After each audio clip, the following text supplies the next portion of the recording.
Alors, maintenant, travail du bassin. Alors, on va déjà positionner les pieds largeur du bassin. Les genoux sont souples et vous imaginez que vous avez un petit fil à plomb au niveau du coccyx qui vous fait une légère bascule du bassin pour éviter surtout d'être en cambrure et de se faire mal au dos. Hop, on positionne son dos, son bassin avec un fil à plomb au niveau du coccyx. Là. Mouvements latéraux du bassin, je décompose et après on fera en musique. Un mouvement latéral où le bassin reste horizontal, c'est je pousse mon bassin hors de l'axe. Donc mes épaules restent au-dessus de mes pieds, mes genoux sont bien pliés et je pousse le bassin en dehors de l'axe. Vraiment comme si, hop, on me le poussait comme ça. Voilà, de façon fluide.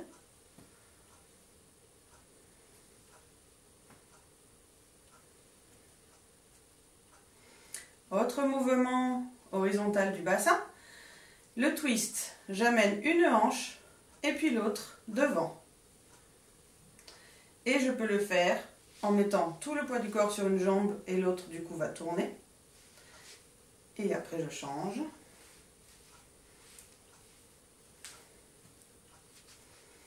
Ou en étant sur place, plus ou moins vite. Combinaison du twist et du désaxement du bassin. Je vais amener ma hanche droite devant, pousser le bassin hors de l'axe, dessiner une boucle avec ma hanche vers l'arrière. Quand je suis vers l'arrière, je change ma diagonale, hop, mon bassin arrive devant et je dessine une boucle vers l'arrière. Et je suis en train de dessiner un 8 qui serait couché au sol, comme ça, autour de mes jambes. Et si j'avais des crayons à chacune de mes hanches, je dessinerais le 8 comme ça autour de mes pieds.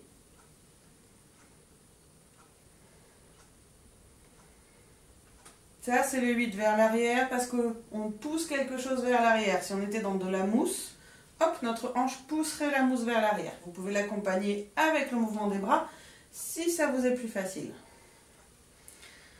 Et quand vous êtes à l'aise, vous gardez les bras en cadre fixe pour bien mettre en valeur le mouvement du bassin. On peut faire le mouvement dans l'autre sens. Je ramène vers l'avant. Twist, déhanché et ma hanche ramène vers l'avant. Twist, déhanché, ma hanche ramène vers l'avant. Pareil, je peux le faire avec le mouvement des bras si c'est plus facile pour comprendre. Je dessine toujours un 8 autour de mes pieds avec mes hanches et je peux garder mes bras stables pour faire un cadre fixe pour mieux voir le mouvement du bassin.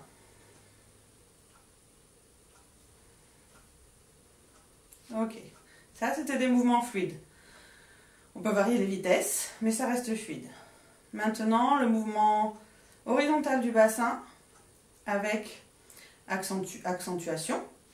Je prends des petits pas, comme si je marchais, et je vais laisser mon bassin suivre le mouvement naturel, et naturellement, mon bassin va aller du même côté que le pied. Et quand j'enfonce mon pied bien dans le sol, je fais en sorte de bien enfoncer dans le sol, ça me permet d'avoir de la force qui remonte dans la jambe pour envoyer le bassin sur le côté. Il faut vraiment plus penser au pied qui s'enfonce dans le sol qu'au bassin qui va sur le côté pour que ça soit plus naturel et moins difficile. Servez-vous de la force du sol. Ça, c'est les petits accents côté-côté.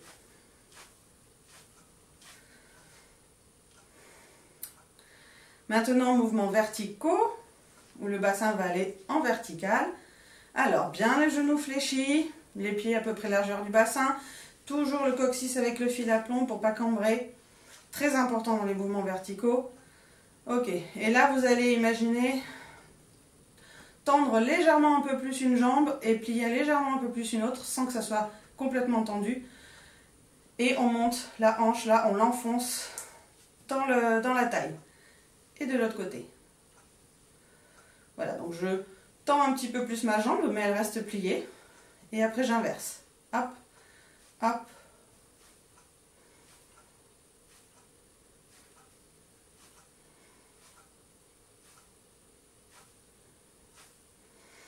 Même chose en mettant un pied sur demi-pointe au lieu de le laisser à plat.